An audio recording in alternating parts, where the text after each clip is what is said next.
Class आज हम लोगों का एक नया चैप्टर है capital budgeting techniques. Capital budgeting क्या होता है? कैपिटल होता है हमारी इन्वेस्टमेंट और बजटिंग होती है कि हम उसको एनालिसिस करते हैं।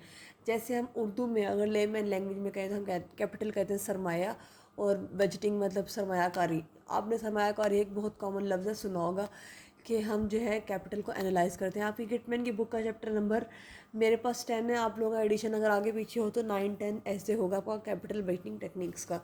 तो मतलब हमारी बैलेंस शीट की इक्विटी साइड पे कैपिटल होता है ना, यानी कि ओनर की इन्वेस्टमेंट होती है। तो सिंपल है कैपिटल बजटिंग। आपके जहन में जब भी लफ्ज़ है कैपिटल बजटिंग टेक्निक्स का तो आप कहेंगे the process of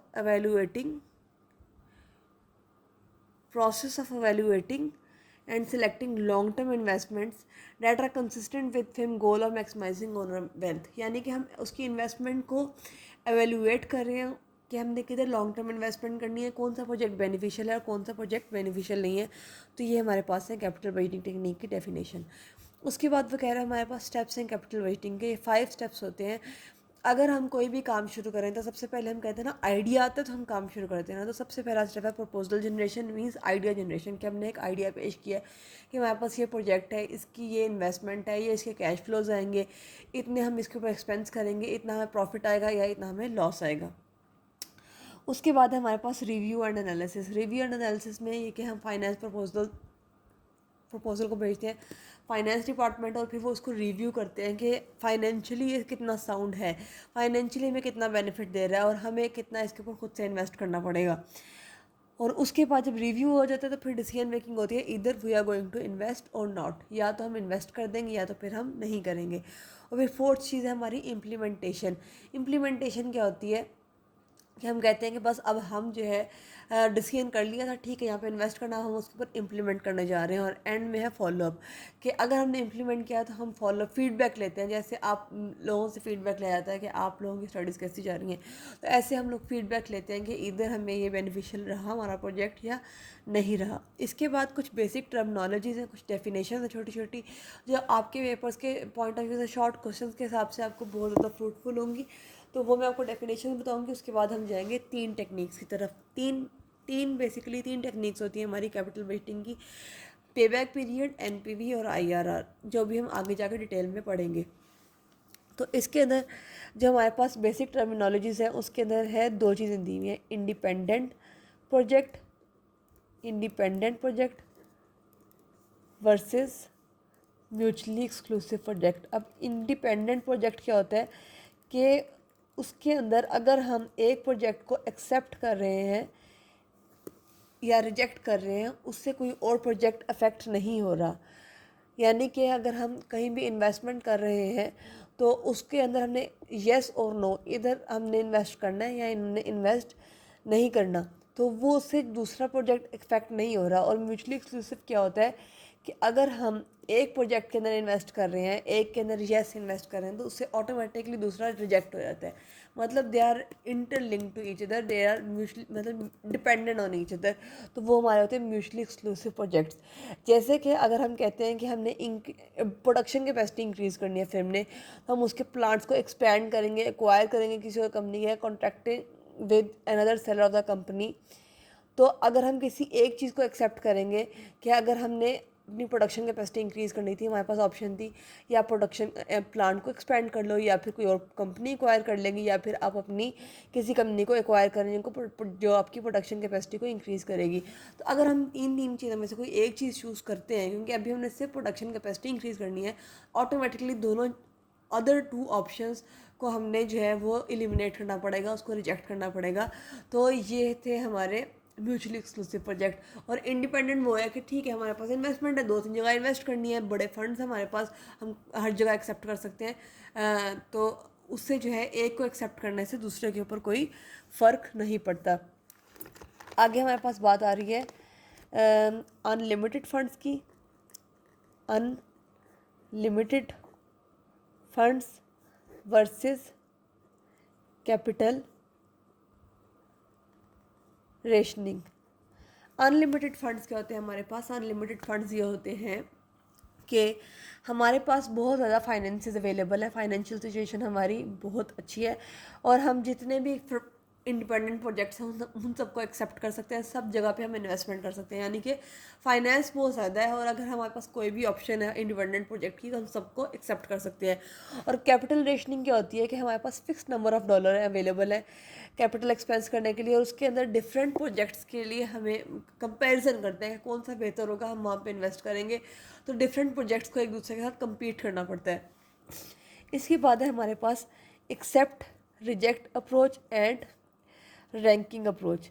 accept reject approach क्या होती है कि हम जो है एवेल्यूएट कर रहे होते हैं फर्म को कि वो जो हमारा एक क्राइटेरिया है कि मिनिमम ये क्राइटेरिया, फॉर एग्जांपल हम कहते हैं कि जी हमारा इतनी प्रॉफिट्स होंगे तो हम एक्सेप्ट करेंगे, तो ये हमारा एक्सेप्ट रिजेक्ट क्राइटेरिया है। तो मिनिमम क्राइटेरिया मीट करेगी तो हम एक्सेप्ट कर लेंगे, अदरवाइज रिजेक्ट कर देंगे। और रैंकिंग अप्रोच में हम डिफरेंट प्रोजेक्ट्स को डिफरेंट रेट ऑफ रिटर्न से, कितना रिटर्न हमें उधर से अचीव हो रहा है, कितना रिटर्न आ रहा है, उसकी बेस पे हम उसको रैंक कर देंगे। तो हमारी क्या होती है, रैंकिंग अप्रोच होती है। इसके बाद ये हमने बेसिक टर्मिनोलॉजीज जितनी भी थी आपके चैप्टर की वो हमने पढ़ ली है। इसके बाद हमारे पास आ रहा है डायरेक्ट हमारा पहली technique, number 1 technique, the simplest technique of capital waiting, पे बैक पीरियड। पे बैक पीरियड मतलब पे बैक। देखें, कहीं भी आप पैसे लगा रहे हैं ना, आप कहते हैं कि हमें पैसे वापस आ जाएं। फॉर एग्जांपल आप स्टूडेंट हैं, आप कहते हैं कि हम जो है एक कैंटीन पे एक स्टॉल छोटा सा मतलब हम खोल लेते हैं अपना, इंटरप्रेन्योरल आपको आइडिया है, आप कहते हैं आप कैंटीन के अंदर एक स्टॉल ओपन कर रहे हैं, ठीक है। उसके अंदर आपने कॉफ़ी सेल करना शुरू कर दिया है, या फिर कोई भी आपका एक आइडिया है कि आपने कोई स्टेशनरीज रख ली है या कोई कस्टमाइज गिफ्ट्स रख ली हैं, तो ये आपका एक आइडिया है कि आप अपने कॉलेज के कैंटीन के अंदर वो ओपन कर रहे हैं। अगर आप कहते हैं कि अच्छा हमें मिनिमम जो है मतलब पहले स्टॉल है, स्टॉल के लिए हमें एक अच्छा सा टेबल परचेज़ करना है, उसके ऊपर कवर लेना है, उसके ऊपर हमने मतलब जो अपनी चीज़ें सेल करनी है वो रखनी है। फॉर एग्जांपल आप कस्टमाइज गिफ्ट्स सेल करना चाहते हैं, आपने कस्टमाइज गिफ्ट्स परचेज करने हैं, बनवाने हैं, फिर वो वहाँ पर रखने हैं, फिर मार्केटिंग करनी है, आपने उसकी कंपेन करनी है, पोस्टर्स लगाने हैं अपने कॉलेज में, डेकोरेशन करनी है, तो उसके लिए पैसे चाहिए, इन्वेस्टमेंट चाहिए। और आप 7 फ्रेंड्स का ग्रुप है और आप कहते हैं कि हमने जो है वो स्टार्ट करना है, और आपके पास पैसे हैं, आपके पास है 35,000 या 40,000, ठीक है, आप 40,000 लगाते हैं और उसको स्टार्ट करते हैं। तो आपके पास जब मतलब कम से कम जो 40,000 है वो तो वापस आना चाहिए ना। ये तो नहीं है ना कि आपके वही नुकसान में जाने लग जाए। तो जिस टाइम पीरियड में मतलब चाहे 10 दिन में, चाहे 15 दिन में, चाहे 20 दिन में इतनी सेल्स हो जाएंगी कि आपको 40,000 वापस मिल जाएगा, वो आप अर्न कर लेंगे, वो आपका पे बैक पीरियड होगा। यानी कि time required by firm to recover its initial investment is called its pay back period. तो ये आपकी हो जाएगी पे बैक पीरियड हो जाएगा।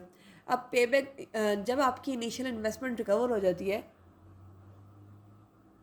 तो उसके ऊपर आपके पास जितने भी पैसे मिल रहे होते हैं आपको, वो आपका होता है प्रॉफिट्स। यानी कि जितनी भी आपके पैसे मिल रहे हैं उसके ऊपर आपके प्रॉफिट्स चले जाते हैं। तो वो कहते हैं पे बैक पीरियड एक सिंपलेस्ट टेक्निक है जो मोस्टली स्मॉल ऑर्गेनाइजेशंस यूज़ करती हैं, उनके लिए बेनिफिशियल होती है। कॉम्प्लिकेटेड प्रोजेक्ट्स, लॉन्ग प्रोजेक्ट्स जिनके कैश फ्लोज कॉम्प्लिकेटेड होते हैं, ज़्यादा कैश फ्लोज होते हैं, ज़्यादा टाइम पीरियड के लिए होते हैं, या लार्ज ऑर्गेनाइजेशंस के लिए ये बेनिफिशियल नहीं है, क्योंकि बहुत सिंपल है कि हम सिर्फ टाइम पीरियड देखते हैं कि ये जो है कितने टाइम में हमारी इन्वेस्टमेंट रिकवर हो रही है, और इसके अंदर हम कैसे डिसीजन करेंगे कि हमने किसी भी प्रोजेक्ट में एक्सेप्ट करना है या नहीं करना। तो हम लोगों ने एक सिंपल सी चीज़ रखी होती है, एक होता है मैक्सिमम पे बैक पीरियड जो कि कंपनी के मैनेजर्स ने खुद से डिसाइड किया होता है कि फॉर एग्जांपल आप 7 लोगों का ग्रुप था जिन्होंने स्टॉल लगाया, और आपने रखा था जहन में एक एस्टिमेट रखा था कि 2 मंथ्स जो है आपका मैक्सिमम पे बैक पीरियड है, कि कम से कम 2 महीने के अंदर अंदर हमें हमारी जो इनिशियली हमने 40,000 इन्वेस्ट किया था वो वापस मिल जाना चाहिए। और अगर पे बैक पीरियड आपका लेस होगा मैक्सिमम एक्सेप्टेबल पे बैक पीरियड से, तो आप एक्सेप्ट कर लेंगे प्रोजेक्ट को। जैसे कि आपने 2 महीने कहा था ना आपको रिटर्न मिलना चाहिए, और आपको जो है 15 दिन के अंदर अंदर अगर मिल गया है, अपनी इन्वेस्टमेंट रिटर्न हो गया है, तो आप एक्सेप्ट कर लेंगे। और अगर पे बैक पीरियड जो है वो ग्रेटर होगा मैक्सिमम एक्सेप्टेबल पे बैक पीरियड से, तो हम इसको रिजेक्ट कर देंगे। ये एक सिंपल सा फॉर्मूला है। अब आगे आपके पास बुक में एक एग्जांपल आ रही है, हम उसको करके देखते हैं। आपकी गेटमैन की बुक में है। उसने कहा कि इन्वेस्टमेंट थी, इनिशियल इन्वेस्टमेंट थी 42,000 की, ठीक है, इनिशियल इन्वेस्टमेंट थी। अब 5 साल तक उसको एनुअल कैश फ्लोज आ रहे थे 14,000। अच्छा, अब ये तो थी आपकी एनवटी। अगर आपकी एनवटी हो रहा तो आप इसको सिंपल 42,000 को 14,000 से डिवाइड करके भी पे बैक पीरियड फाइंड कर सकते हैं, जो है आपका 3 इयर्स। सिंपल, यानी कि initial investment divide by cash flow. ये सिर्फ तब करना है जब एनवटी होगी। तो आपका पे बैक पीरियड आया था 3 इयर्स। उसके बाद है उसने कहा है कि उसका था 45,000 थी इनिशियल इन्वेस्टमेंट, और उसके अंदर उसको by the end of first year मिल रहा है, ईयर 1 के एंड पे मिल रहा है 28,000, ईयर 2 के एंड पे मिल रहा है 12,000, ईयर 3 के एंड पे मिल रहा है 10,000, ईयर 4 के एंड पे मिल रहा है 10,000, और ईयर 5 के एंड में मिल रहा है 10,000। तो अब पे बैक पीरियड क्या होगा? पहले साल में 28,000 हुआ और दूसरे साल में हुआ 12,000। 28 + 12, 8 9 10, 2 + 40,000 हो गया। ये 2 सालों में 40,000, और अब हमें तीसरे साल में इनिशियल इन्वेस्टमेंट कितनी है? 5,000 है। तो ये पूरे एक साल में 10,000 मिल रहा है, तो यानी कि 6 मंथ्स के अंदर हमें 5,000 यहाँ से रिकवर हो जाएगा। तो 45,000 यानी कि इसका पे बैक पीरियड होगा 2.5 ईयर्स। अगर तो कंपनी की पॉलिसी होती कि इसका मैक्सिमम एक्सेप्टेबल पे बैक पीरियड क्या है, वो है इसका 4 इयर्स, तो फिर हम दोनों प्रोजेक्ट को एक्सेप्ट कर लेते, क्योंकि 3 साल के अंदर मिल रहा था या 2.5 साल के अंदर मिल रहा था। और अगर कंपनी की पॉलिसी होती कि इसकी पॉलिसी मतलब इसका मैक्सिमम एक्सेप्टेबल पे बैक पीरियड है 2.75 ईयर्स, फिर हम 2 को एक्सेप्ट करते क्योंकि ये लेस है और ये ग्रेटर है। तो ये है आपका सिंपल सा पे बैक पीरियड। आपने इसको सिंपल से प्लस माइनस करना और आपको पता चल जाना है कि आपने कंपनी को एक्सेप्ट करना है नहीं करना। ये बहुत स्मॉल प्रोजेक्ट्स के लिए यूज़ होता है और स्मॉल ऑर्गेनाइजेशन में यूज़ होता है। ये इतनी ज़्यादा प्रिसाइज कह लें मेजरमेंट के लिए नहीं होती टेक्निक, तो इसलिए इसका ये ड्रॉबैक है। और इसलिए हम आगे जो है अपनी नेट प्रेजेंट वैल्यू की तरफ जाते हैं, NPV, जो हमारी नेक्स्ट टेक्निक है, net present value, NPV। NPV में हम क्या करते हैं? हम इसको कॉम्प्लिकेटेड देखते हैं। हम देखते हैं कि अच्छा जी, जो हमारे पास इन्वेस्टमेंट की है, अगर उससे ज़्यादा हमारे पास कैश फ्लो आ रहा है, ठीक है, तो हम एक्सेप्ट करेंगे, अदरवाइज़ हम नहीं करेंगे। तो हम सारे कैश फ्लोज की प्रेजेंट वैल्यू फाइंड कर लेते हैं। यानी कि हम क्या करते हैं? Present value of cash inflow minus initial investment.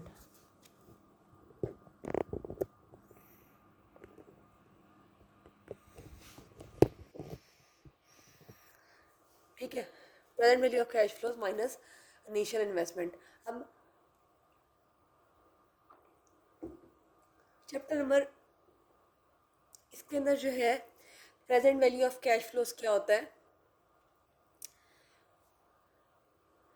Present value हम कैसे फाइंड करते हैं? प्रेजेंट वैल्यू क्या होती है कि कोई भी मतलब हमारे पास है ना, कैश फ्लो है, हम कहते हैं कि फ्यूचर में इसकी अमाउंट थी 15,000, तो आज इसकी कितनी वर्थ के, फ्यूचर में अगर हमें 15,000 चाहिए 4 साल बाद, तो आज कितने हमारे पास पैसे होंगे डिस्काउंट रेट पे कि हम इतने पैसे आज रिकवर कर सकते हैं।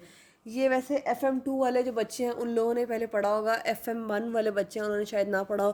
तो मैं आपको एक बेस बना दूं कि इसको छोड़ के ज़रा साइड पे आ जाएं, कि जब हम प्रेजेंट वैल्यू फाइंड करते हैं ना, प्रेजेंट वैल्यू, तो तब हम कहते हैं कि हम क्या कर रहे हैं? डिसकाउंटिंग।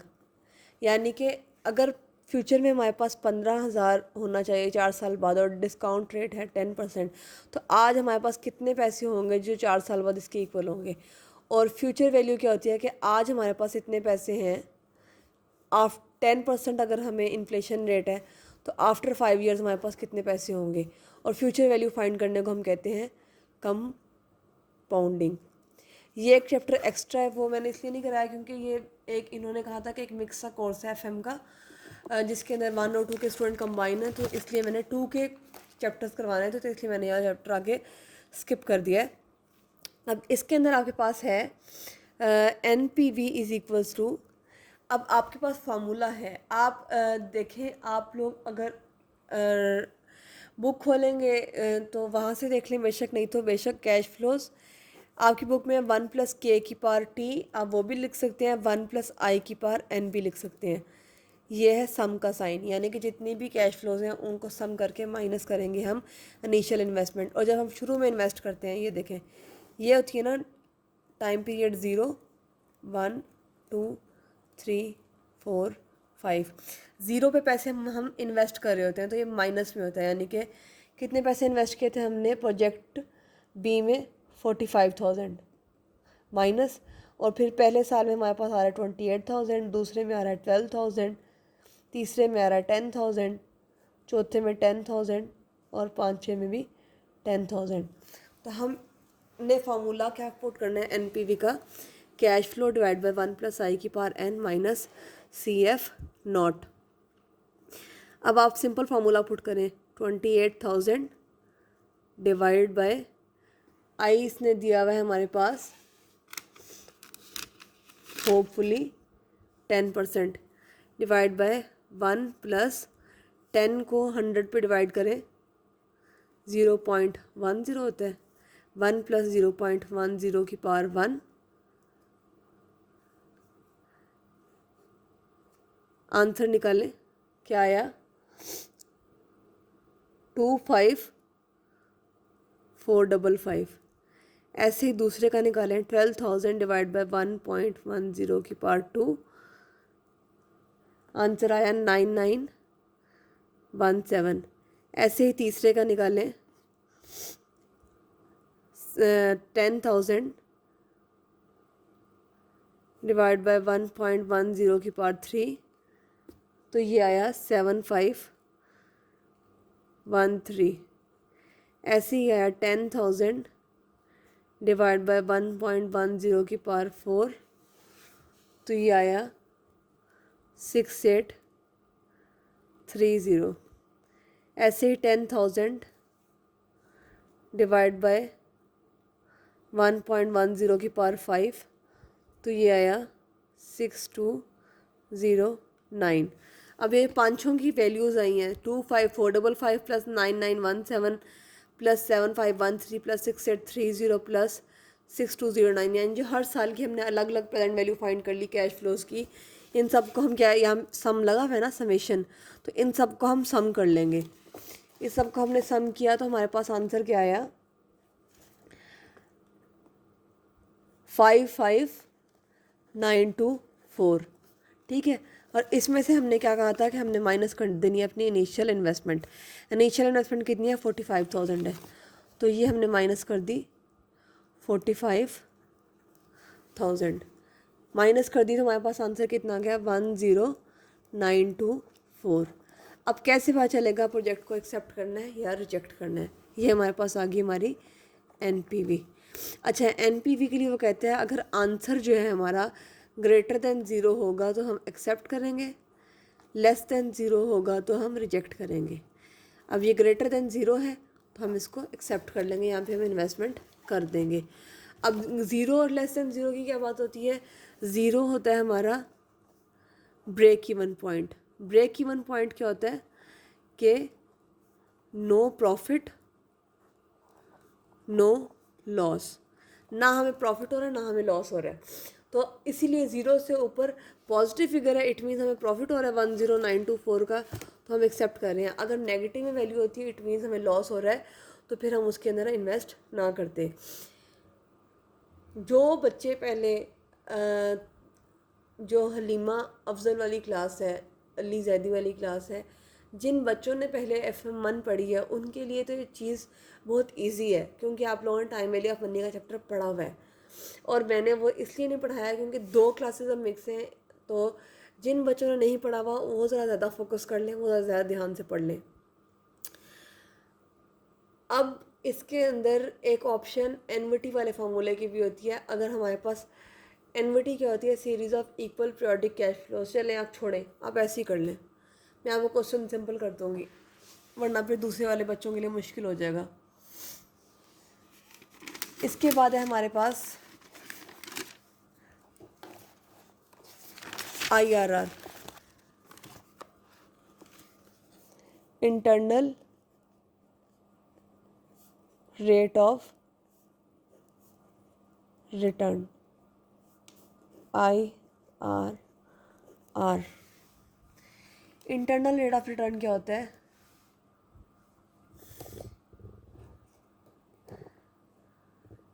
Discount rate that equates the NPV of an investment opportunity with zero because the present value. ऐसा डिस्काउंट रेट जो हमारी NPV का फार्मूला क्या था, CFF divide by 1 plus I की पावर n यानी कि माइनस CF0। उसने कहा यानी कि ऐसा इंटरेस्ट रेट जो हमारी NPV को ज़ीरो की इक्वल कर देता है। तो इसलिए हम इंटरेस्ट रेट की जगह IRR लिख लेते हैं, यानी कि इंटरनल रेट ऑफ रिटर्न। ठीक है। अब एक चीज़ उसने यहाँ पे दी होती है, एक और चैप्टर जो आपका कॉस्ट ऑफ कैपिटल वाला है उसके अंदर ये चीज़ है, if IRR is greater than, जो आई दिया हुआ है ना उसके अंदर, greater than cost of capital, तो हम कहते हैं एक्सेप्ट द प्रोजेक्ट। और अगर IRR is less than cost of capital तो हम कहते हैं रिजेक्ट द प्रोजेक्ट। अब IRR में हमने क्या करना है, हमने ऐसा आई फाइंड करना है। मतलब जैसे हमारे पास ये था, क्वेश्चन था ना, यही वाला आप देख लें, 45,000 वाला। इनिशियल इन्वेस्टमेंट थी 0 पे, उसके बाद 28,000 था, 12,000 था, फिर था 10,000, फिर था 10,000,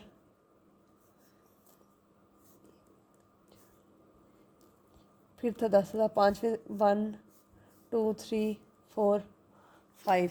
यही क्वेश्चन आप देख लें, यहाँ पे आई आपको क्वेश्चन में दिया हुआ था 10%। अब यहाँ पे आपने क्या फ़ाइंड करना है, आपने ऐसा इंटरेस्ट रेट फाइंड करना है जिसमें NPV जो फाइंड कर रहे हैं ना वो ज़ीरो के इक्वल आंसर चला जाए।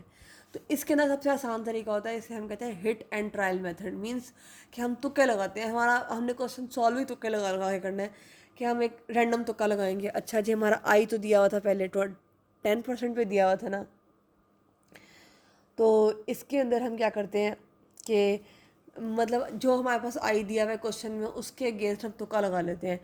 जैसे हम कहते हैं कि 10% पे दिया हुआ है ना, तो हम इसका 15% पे तुक्का लगा के देख लेते हैं। तो आप इसका 15% पे तुक्का लगा के देखें कि क्या आंसर आता है। कैसे फाइंड करेंगे, 28,000 डिवाइड बाय 1.15 की पावर 1, आंसर निकालें। फिर करें 12,000 डिवाइड बाय 1.15 की पावर 2, फिर फाइंड करें 12,000 डिवाइड बाय 1.15 की पावर 3, फिर करें 12,000 डिवाइड बाय 1.15 की पावर 4, फिर करें 1 2, थर्ड ईयर में सॉरी ये 10 है, 1 2 1 2 3 4, और फिर 10,000 डिवाइड बाय 1.15 की पावर 5। सबके आंसर लेंगे, ऐड करेंगे और हम इसको माइनस कर देंगे। सबके आंसर यहाँ से निकालेंगे हम। Answer, 1 minute, let me search for my calculator first. अच्छा, इसके अंदर आप सबसे पहले फाइंड करें 28,000 डिवाइड बाय 1.15 की पावर तो ये आंसर आता है हमारा 24, आप बेशक के साथ कैलकुलेटर रख लें और देखते जाएं, 24347.8।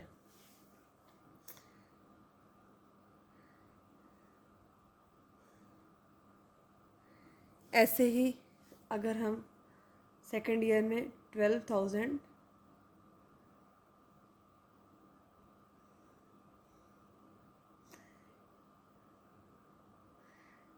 12,000 डिवाइड बाय 1.15 की पावर 2, तो ये होता है 9073.72। अच्छा, ऐसे ही आप हर एक साल का अलग अलग फाइंड करते जाएंगे। 10,000 डिवाइड बाय 1.15 की पावर 3, तो ये आएगा 6575.16। ऐसे ही आप जो है इसको फॉर पावर 4 फाइंड कर लेंगे, तो ये आ जाएगा 5717.53। और पावर 5 के लिए करेंगे फिफ्थ ईयर का डाटा डाल के, तो 4971.76। अब इन सारी वैल्यूज़ को ऐड करें,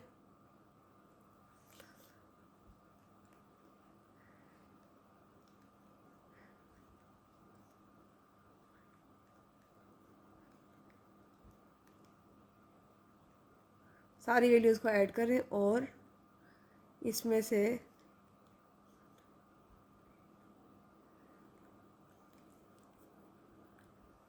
सारों को ऐड किया, इसको इसको इसको इसको इसको, तो हमारे पास आंसर आया है 50685.97। इसमें से इनिशियल इन्वेस्टमेंट माइनस की 45,000, तो आंसर हमारा 5,000 समथिंग बनेगा। तो ये मतलब अभी हमारा IRR नहीं निकला, तुक्का लगा रहे हैं ना हम, तो मतलब अभी हमारा IRR तब होता है जब हमारा आंसर 0 हो जाता है। अब इसका तुक्का लगाते हैं हम 21% पे, तो वैसे ही आप सब फाइंड करेंगे सारी वैल्यूज़ को कि 28,000 डिवाइड बाय 21 को डिवाइड करेंगे 100 से, 0.21 आया, तो 1 प्लस 0.21 1.21 की पावर 1, फिर है 12,000 डिवाइड बाय 1.21 की पावर 2, फिर है 10,000 डिवाइड बाय 1.21 की पावर 3, फिर है 10,000 डिवाइड बाय 1.21 की पावर 4, फिर है 10,000 डिवाइड बाय 1.21 की पावर 5। इसी तरह इन सब का आंसर निकालें और देखें, सबको ऐड करके फिर इनिशियल इन्वेस्टमेंट माइनस करेंगे, देखते हैं हमारा आंसर 0 होता है कि नहीं होता। देखें यहाँ पे 15% पे 5,000 आ रहा था ना, तो हम वैल्यू बढ़ाते जाएंगे तो वो 0 की तरफ जाएगी। और अगर पीछे को जाए ना हम, जब हम अगर हम 15 से 13, 13 से 12, 12 से 10, तो आंसर हमारा जो है इंक्रीज़ होता जाएगा। आगे को जाएंगे तो 0 की तरफ अप्रोच करेगा, और पीछे को जब हम जाएंगे ना, आप बेशक टेस्ट करके देख लेना, क्योंकि मैंने बहुत सारे क्वेश्चन सॉल्व किए हुए हैं, तो मैं इसलिए आपको बता रही हूँ शॉर्टकट कि अगर आप वैल्यू पीछे को लेके जाते हैं ना तो इंक्रीज़ होती जाएगी, आगे को लेके जाएंगे तो डिक्रीज़ होती जाएगी। तो इसीलिए मैंने 15 के बाद 21 का तुक्का लगाया, मैंने 15 के बाद 13 का नहीं लगाया। तो पहला है हमारे पास 28,000 डिवाइड बाय 1.21, 23,140.49। फिर है हमारे पास 12,000 डिवाइड बाय 1.21 की पावर 2, 8196.16। फिर है हमारे पास 10,000 डिवाइड बाय 1.21 की पावर 3, 5644.73। फिर है हमारे पास पार 4665.07। फिर है हमारे पास 5, तो वो है 3855.43। इन सारों को सम करें और देखें आंसर क्या आता है। 4665.0 प्लस 5677 प्लस 8196.16 प्लस 2314 तो ये हमारे पास आंसर आया 45,501.78। इनिशियल इन्वेस्टमेंट कितनी है 45,000, वो माइनस की तो आंसर आया हमारे पास 501.78, यानी कि ज़ीरो नहीं हुआ। तो हम जब 22 पे करेंगे, 22% पे आप बेशक ट्राई करके देख लें। 28,000 डिवाइड बाय 1.22 की पावर 1, 12,000 डिवाइड बाय 1.22 की पावर 2, 10,000 डिवाइड बाय 1.22 की पावर 3, फिर है 10,000 डिवाइड बाय 1.22 की पावर 4, फिर है 10,000 डिवाइड बाय 1.22 की पावर 5। सबको फाइंड करें, ऐड करें और उसमें से इनिशियल इन्वेस्टमेंट को माइनस कर दें। तो 28,000 डिवाइड बाय 1.22 22,950.8। ठीक है, उसके बाद है हमारे पास 12,000 डिवाइड बाय 1.22 की पावर 2, 8062.3। फिर है हमारे पास 10,000 डिवाइड बाय 1.22 की पावर 3, 5507.06। आप लोग भी बेशक साथ साथ अपना कैलकुलेटर पे चेक करते जाएं। कि पावर 4 है 4513.99 की पावर 5 है 3699.99। इन सारों को हम ऐड कर देंगे। 4513.99 प्लस 5507.06 प्लस 8062.3 प्लस 2295.0.8। इन सबको ऐड कर देंगे तो ये हमारे पास आंसर आ रहा है 44